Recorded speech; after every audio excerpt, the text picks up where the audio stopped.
Hello दोस्तों, हम लोग हिस्ट्री पढ़ रहे थे जिसमें हम लोग इंडियन कॉन्स्टिट्यूशन का हिस्ट्री के बारे में पढ़ रहे थे। भारतीय संविधान के इतिहास को हम लोग पढ़ रहे थे, जिसमें से हम लोगों ने 1919 में कुछ प्रावधानों को पढ़ लिया था। 1919 में जो मॉन्टेगू चेम्सफोर्ड सुधार आया था उसमें हम लोगों ने कुछ पढ़ लिया था, कुछ चीज़ें रह गई थी।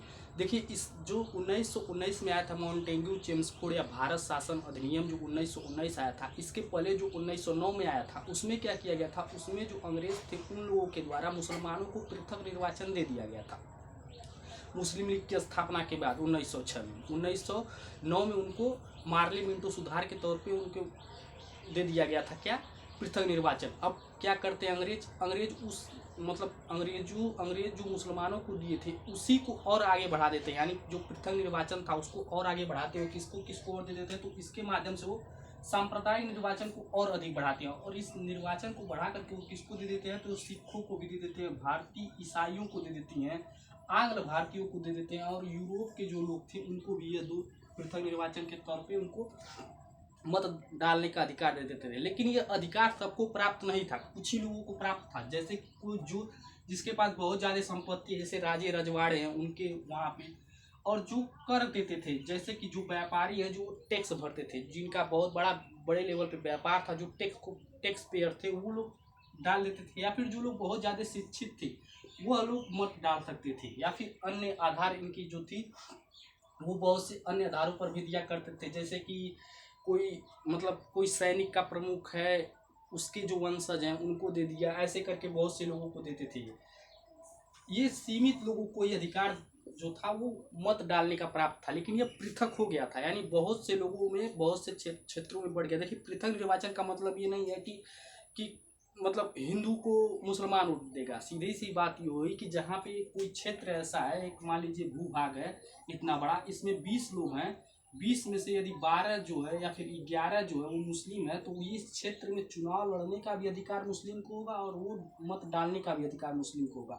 बाकी अन्य जो लोग होंगे, वो जो 9 लोग अन्य होंगे, उनको कोई अधिकार नहीं होगा, ना वो उस प्रक्रिया में भाग लेंगे, ना वो वहाँ पे मत डालने के लिए खड़ा हो सकते। यानी जिस क्षेत्र में जो भी जनता बहुमत में होगी वो वहाँ पे चुनाव भी लड़ेगी और वो वहाँ पे चुनाव में मत भी डालेगी। पृथक निर्वाचन का यह मतलब था सीधा सीधा।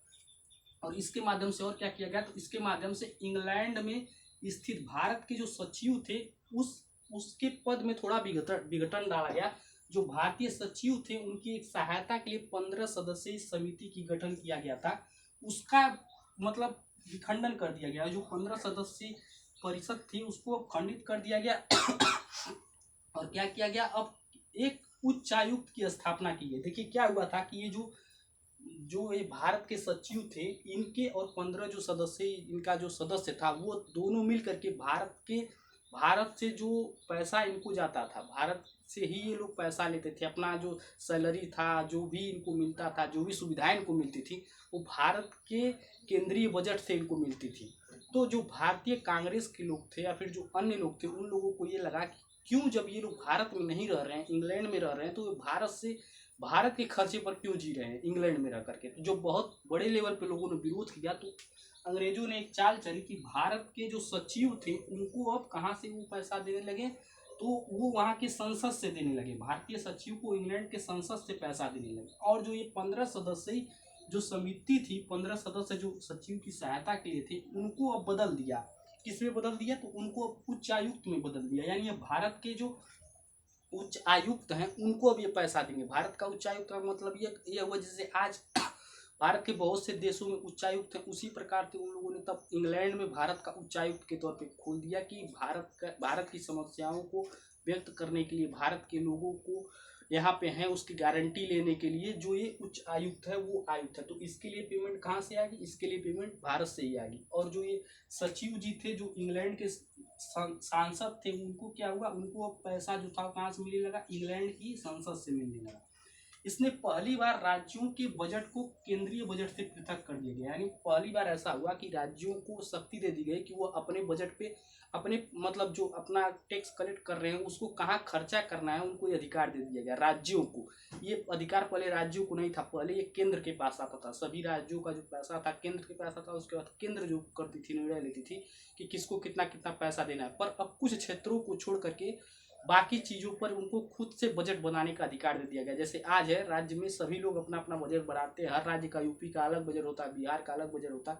उसी तरह से पहली बार यह प्रावधान कब किया गया, प्रयास कब किया गया, तो यह प्रयास जो था पहली बार किया गया 1919 के भारत शासन अधिनियम में। और उसके बाद इसमें एक चीज़ और की गई कि यह एक वैधानिक आयोग का इसमें गठन किया गया। यह वैधानिक आयोग क्या करता था, तो ये प्रत्येक 10 वर्ष में रिपोर्ट प्रस्तुत करने का काम करेगा। देखिए इन अंग्रेजों ने क्या किया था, क्योंकि ये जब अधिनियम की घोषणा हुई थी तब जो अंग्रेज थे उन लोग प्रथम विश्व युद्ध में फंसे हुए थे, तो वो लोग ये बोले थे कि हम क्रमिक रूप से भारत को सत्ता का हस्तांतरण करेंगे, मतलब धीरे धीरे भारत को सत्ता देंगे। तो 1919 में जब ये अधिनियम आया तो इसमें एक प्रावधान किया गया कि हम 10 वर्ष में जो आज नियम बनाएंगे 10 वर्ष में उसकी समीक्षा करेंगे कि वो कितना कारगर रहा, और उसमें यदि कुछ कमियां रहेंगी तो उसको सुधार करेंगे, और सुधार करके जो भारत में मतलब और बढ़िया से सुधार करके और धीरे धीरे सत्ता का हस्तांतरण किए जाएंगे, करा जाएगा, ऐसा वो लोग ऐसा बोल रहे थे, उनकी ऐसी मंशा लेकिन नहीं थी। उसके बाद इसमें एक और किया गया कि इसमें चैम्बर ऑफ प्रिंसेस की